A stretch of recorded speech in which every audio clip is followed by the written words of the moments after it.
Spooky. Okay, so I've got a couple links here. Some of them are just random stories I got from Reddit. I didn't know where else to get them. Le epic 2-sentence horror. Yeah. Let's hope that these are kind of juicy, maybe. Dun dun dun. I don't know if this is real. Okay. I wasn't sure where else to post these stories, so I figured I'd share them here. I've been a search and rescue officer for a few years now, and along the way I've seen some things that I think you guys will be interested in. I have a pretty good track record for finding missing people. Most of the time they just wander off the path or slip down a small cliff, and they can't find their way back. Bro's gonna grin the entire time. Shh. The majority of them have heard the old stay where you are thing, and they don't wander far. But I've had 2 cases where that didn't happen.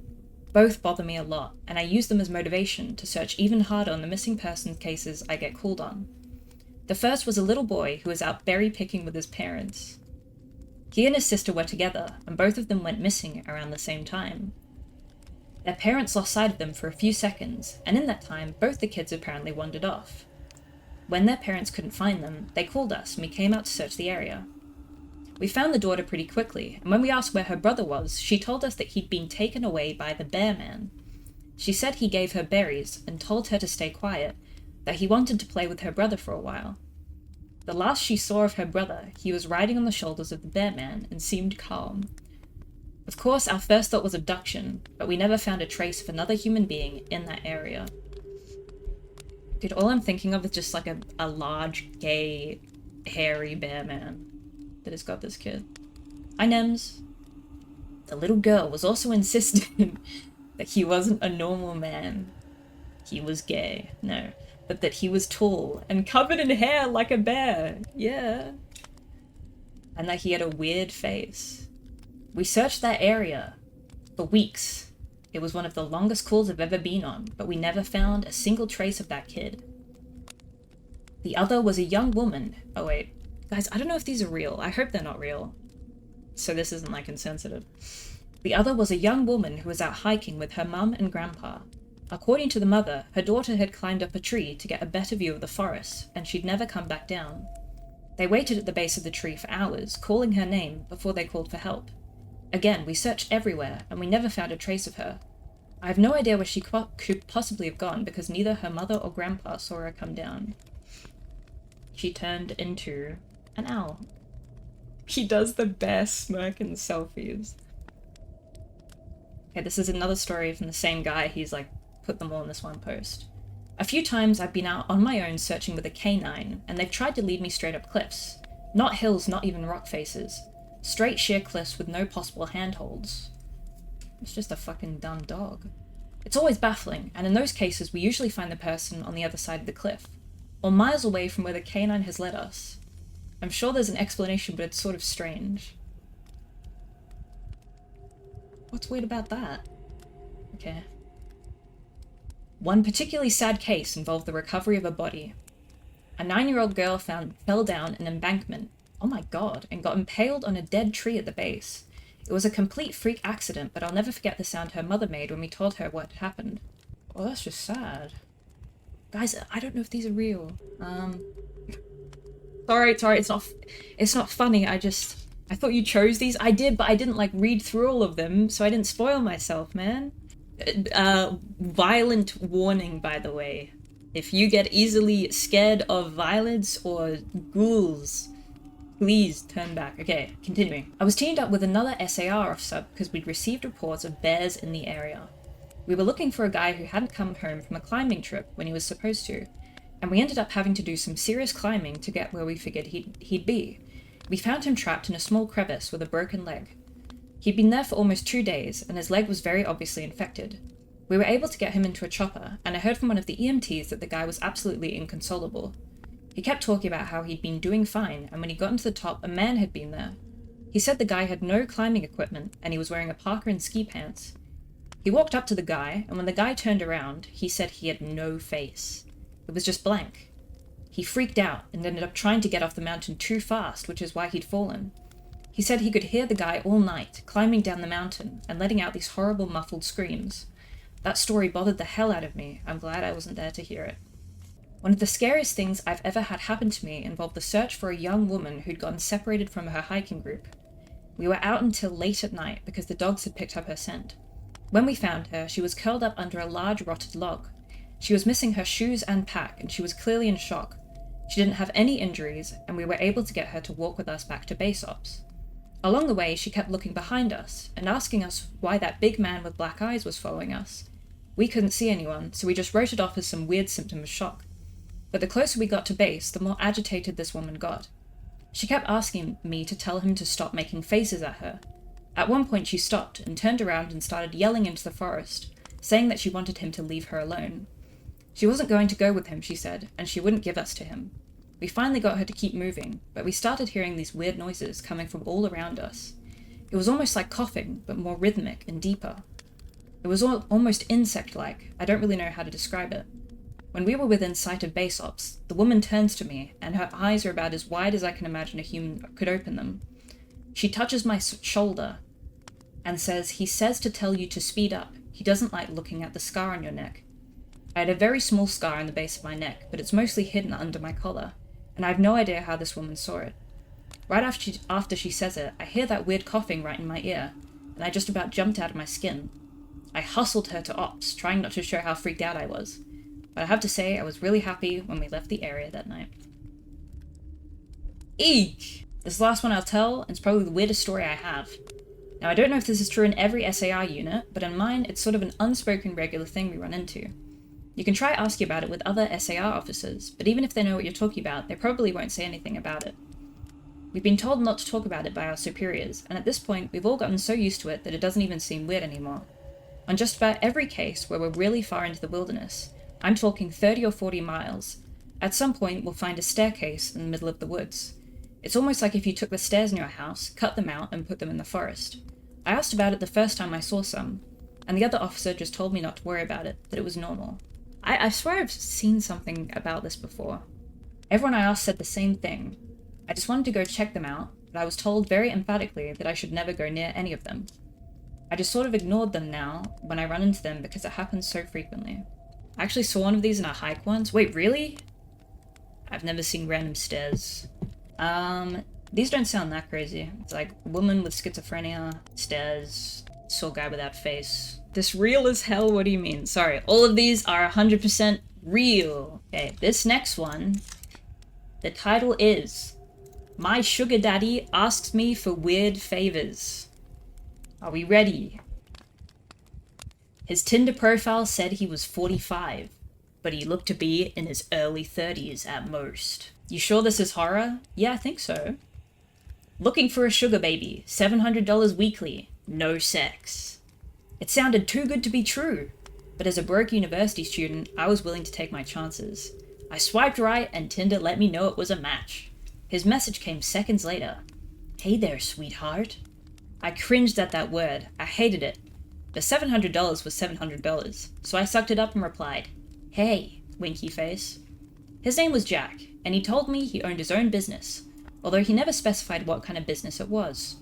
We talked for a while before he asked me for my Venmo to send me the first payment. After a few minutes, I got the notification. I stared at the $700 for at least 20 minutes, expecting to wake up from a dream at any second, but it wasn't a dream. You still there? I clicked on the message. Yeah, sorry. If you don't mind me asking, what are you looking for in return? I stared at the chat until he replied. I'm just looking for you to do a few favors for me, smiley face. That sounded like it was going to be sexual to me. Like what? For example, the first thing I need you to do is pick up a delivery for me. That sounded innocent enough, but I was still expecting there to be some kind of twist. $700 to pick up a package? Come on, I wasn't even that naive. I wasn't that naive, sorry. From the post office or something? No, I'll send you the address, but I'd rather not do this through Tinder. You got Kick, or you can give me your number. Kick? What was this, 2011? I decided to give him my number instead, and he texted me the address immediately, followed by his address to his house, where I'd have to drop off the package. Do you guys know Kick? K-I-K? Dude, so many people from my school got groomed on Kick. It's not even funny. Like, everyone who had it got groomed. Anyway. Moving on. I'm not home right now, but there's a key on the bottom of the blue flower pot near the door. Go inside and put the package on the coffee table in the living room. Make sure that you lock the door when you go inside the house, and then lock it again when you leave. I grabbed my car keys and wallet and got into my car, putting the address into Google Maps. Got it, on my way. My phone buzzed as I backed out of my driveway. I'm serious. Lock the door both times, please. I thought that was a little excessive, but I promised him that I would. The house looked abandoned. It had a broken chain link fence around it, with a small door that was hanging on to dear life. It stuck out like a sore thumb, surrounded by houses that were a lot nicer than this one in comparison. You here for Jack's shit? I looked up to see a man standing in the open doorway of the house. He took up almost the entire space, his head skimming the top of the doorframe. He was huge in height and muscles, and his entire torso was covered in tattoos. Yeah, I guess, I replied, not moving from my spot on the sidewalk. Stay right there, he said. I did. I actually don't think I would have moved if he had asked me to. I looked around and realized that there was no one else in the street. I saw a 21-year-old woman alone in the street. Oh, I was a 21-year-old woman alone in the street. Sorry. I gripped my car keys. A few minutes later, the man came back out carrying a cardboard box. It was about the size of a shoebox, but stained and damp on some of the corners. Can you open your car? He asked. I opened the trunk, not wanting that inside on my car seats, and he set it in. Alright, there you go, he said. Thanks, I replied. I walked around to the driver's side of the car and opened the door. Oh, and one more thing, he said. I looked at him. Watch out, he said. I didn't reply. Dude, this is so real. I blasted my music as I drove to Jack's house, hoping it would drown out my anxiety. It didn't. I parked my car in the stone driveway and stayed inside the car, admiring the house. It was a huge house, with stone pillars on the front porch, and the greenest grass I had ever seen in my life. I turned the car off and got out. I grabbed the package and walked to the front door, getting the key from where he said it would be. I opened the door and stepped in, closing it behind me. I thought about what he had said, about locking the door when I got inside. I thought that was a little overboard, but as I stared at the closed door, something made me reach out and lock it. I walked inside, my feet cushioned by the thick maroon carpet, and admired the inside of the house. All the furniture was wooden and looked incredibly expensive. I would probably finish school a dozen times with the money that it took to furnish this place. I set the package down on the coffee table, and as I walked back to the door, I heard a phone ringing from somewhere inside the house. I froze. Don't answer any calls that aren't from Marvin. I put my phone back and followed the sound of the phone, poking my head into a few different rooms before I found it in an office. Good night, Poopy. I walked over to the desk and looked at the caller ID. Incoming call from Jack. That was odd. I grabbed my phone to look at the message again. I was starting to get a little bit creeped out and decided I wouldn't answer just to be safe, and left the house, remembered to lock the door as I left. I've done a few more favors for Jack since then. I drove a BMW to a random park in another city, only to get out and drive a different car back to Jack's house. He had me meet one of his employees at lunch, who then gave me a briefcase to deliver to the first house I had gone to, and told me he would know if I looked inside. What the fuck just popped up in the bottom right? What? What? Don't scare me. What? There was a purple thing? What? Don't say that. Oh my god, they added fucking knocking sounds in this. Look back in the video. Shut up! Stop! Stop it. This kind of sounds like... have you guys seen the Shut Up and Dance Black Mirror episode? This sounds like that. Where they have to deliver stuff. Or they're getting blackmailed and stuff. On several occasions, he asked me to drive down to the same house and stay with the guy, whose name was Julio, for a certain amount of time. In total, I've made around $3,500. Most recently, Jack asked me to stay in his house overnight. I woke up to a text message from him. I need you to spend the night at my house. I hadn't ever seen him in person, but I had talked to him on the phone a few times. He proceeded to tell me he would pay me $1,000 to spend the night at his house, provided that I followed a few rules. I'm Rupi. I drove to his house that evening. The driveway was empty, and it normally was, but the porch light was on. I walked up, unlocked the door, went inside, and then locked it again. Everything in the house looked the same. Jack had told me over the phone that he would leave the list of rules on the dining room table. I set all my stuff down in the living room. My bags looked like garbage compared to the fancy furniture in there. I wandered into the kitchen, and then to the dining room. Sure enough, there was a piece of paper on the wooden table, held down by an empty glass. Lock the door when you come in. Only answer calls from Marvin. Don't turn on any faucets between 9 and 11 p.m. Don't open the door for anyone, no matter who they say they are, after 10 p.m. If the door to the closet at the end of the hall is open, sleep in the library. If closed, sleep in any of the bedrooms. The gardener comes at midnight. If he starts knocking on the windows, hide. Turn the TV on and let it play on static through the night. Do not forget to do this. Help yourself to anything in the fridge. Smiley face. I'll pay you in the morning. Good night. I made sure to follow all the rules. To be honest, I was regretting my decision. But seeing as I was already here and I was getting paid, I decided to stay anyway. I figured as long as I followed all the rules, I'd be perfectly fine. Still, it felt a little odd. What was this? A haunted house? I heard someone say Gen Z horror is just following rules. Yeah. Listen, we're getting to the climax. Nevertheless, I lounged around the house for a few hours. As I was planning on going to sleep around 9, since that's the time that all the weird shit would begin to happen. At 8:50, I brushed my teeth, using the faucet for the last time before 9. I checked the closet in the hallway, and upon seeing that it was open, I moved my stuff into the library and got ready to sleep on the couch. I locked the doors just in case, and laid on the couch scrolling through my phone. I hadn't gotten any more messages from Jack, and I started to think up scenarios and reasons as to why he had such a strict, peculiar sets of rules in his house. I dozed off at some point, because at exactly 10:16 p.m. I was woken up by the doorbell ringing. I was about to get up to check, but then I remembered the rule. Don't open the door for anyone, no matter who they say they are, after 10 p.m. I stayed on the couch, trying not to move, paranoid they would hear even the slightest sound. It's the police! Open up! I didn't move. Hello? It's the police! Open up or we're coming in! I still didn't move, but I could hear my heartbeat in my ears. There was silence for a while after that. Then the doorbell rang again. Hey, it's Jack. Let me in. It sounded like Jack, but still, I didn't get up. He would have a key, wouldn't he? Why would he need me to let him in? This continued for almost a full hour. Different people would ring the doorbell, announce themselves, and then disappear when I didn't respond. I was finally able to fall asleep, and the gardener never came. When I woke up the next morning, I heard someone in the kitchen. I got up slowly and unlocked the door as quietly as possible, taking my phone with me and walking across the living room and into the kitchen. I stopped at the entrance and peered in. It was Jack. He was standing in front of the stove, stirring something as the coffee machine brewed coffee on the counter behind him. Hey, good morning, he said when he saw me.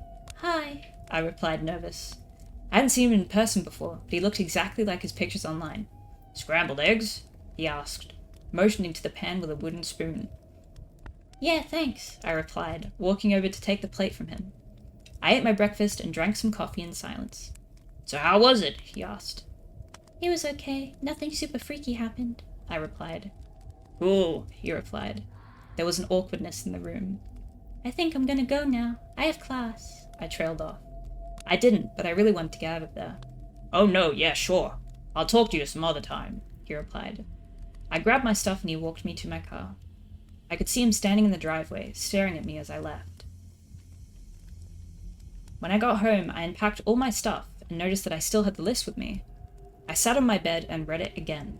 I felt my body tense up as I realized that I had forgotten something. Turn the TV on and let it play static through the night. Do not forget to do this. Do not forget to do this. I stared at the words on the page until they lost meaning. Beside me, my phone buzzed, snapping me back to reality. It was the $1,000 payment. I looked at my phone and then back at the list. Maybe it wasn't an important step. As I was thinking this over, a text from Jack came. I'm not in town right now. I should be back next week, so you're free from running any more errands for me until then. Just send the payment, go do something fun. Winky face. I stared at the message and read it again, and once more for good measure. I'm not in town right now. I thought back to this morning and how Jack was in his house. How he gave me breakfast. I'm not in town right now. Within minutes, a new text came in this time, from a number that I didn't recognize. Did you forget to do something? Winky face. The text was followed by a picture of Jack, or whoever this version of Jack was, standing in front of the TV. I didn't respond. Next came another picture. This was of the outside of my house. It was followed by another text. Watch out. Dude, that was fucking dog shit. The end. I was expecting so much more. Come on, dude. Yeah, that was it. That was so silly. Why was that so long? Boo. These have ratings in the comments or something? Yeah, dude, that one had like a lot of upvotes. Dude, it has 73,000 upvotes. I'm not joking. This gave me the chills. It was so horrifying. I totally forgot that you didn't turn on the TV. No way. Okay, this one is called The Cabin in the Woods, and it's like 2 paragraphs. There was a hunter in the woods, who after a long day hunting, was in the middle of an immense forest. It was getting dark, and having lost his bearings, he decided to head in one direction until he was clear of the increasingly oppressive foliage. After what seemed like hours, he came across a cabin in a small clearing. Realizing how dark it had grown, he decided to see if he could stay there for the night. He approached and found the door ajar. Nobody was inside. The hunter flopped down on the single bed, deciding to explain himself to the owner in the morning. As he looked around the inside of the cabin, he was surprised to see the walls adorned by several portraits, all painted in incredible detail. Without exception, they appeared to be staring down at him, their features twisted into looks of hatred and malice. Staring back, he grew increasingly uncomfortable. Making a concerted effort to ignore the many hateful faces, he turned to face the wall, and, exhausted, he fell into a restless sleep. The next morning, the hunter awoke. He turned, blinking in unexpected sunlight. Looking up, he discovered that the cabin had no portraits, only windows. Monka es! That's it? Yeah, it was a really small one. I'm gonna go on 2-sentence horror. Subreddit? Hot? I can't with these, man. As I was strapped to the electric chair, I looked out ahead of me and saw the parents of all the victims I had killed. Why isn't my wife here? What? Wait, what? Wait. Parents of his victims. His wife was a parent of a victim? Oh, he killed his kid? That sucks, I guess. His wife is his mom? No, I didn't think so. Guys, some of these are really weird. I spread my legs for him, all 8 of them, as I ate his pretty head. What does that mean? Is he a spider?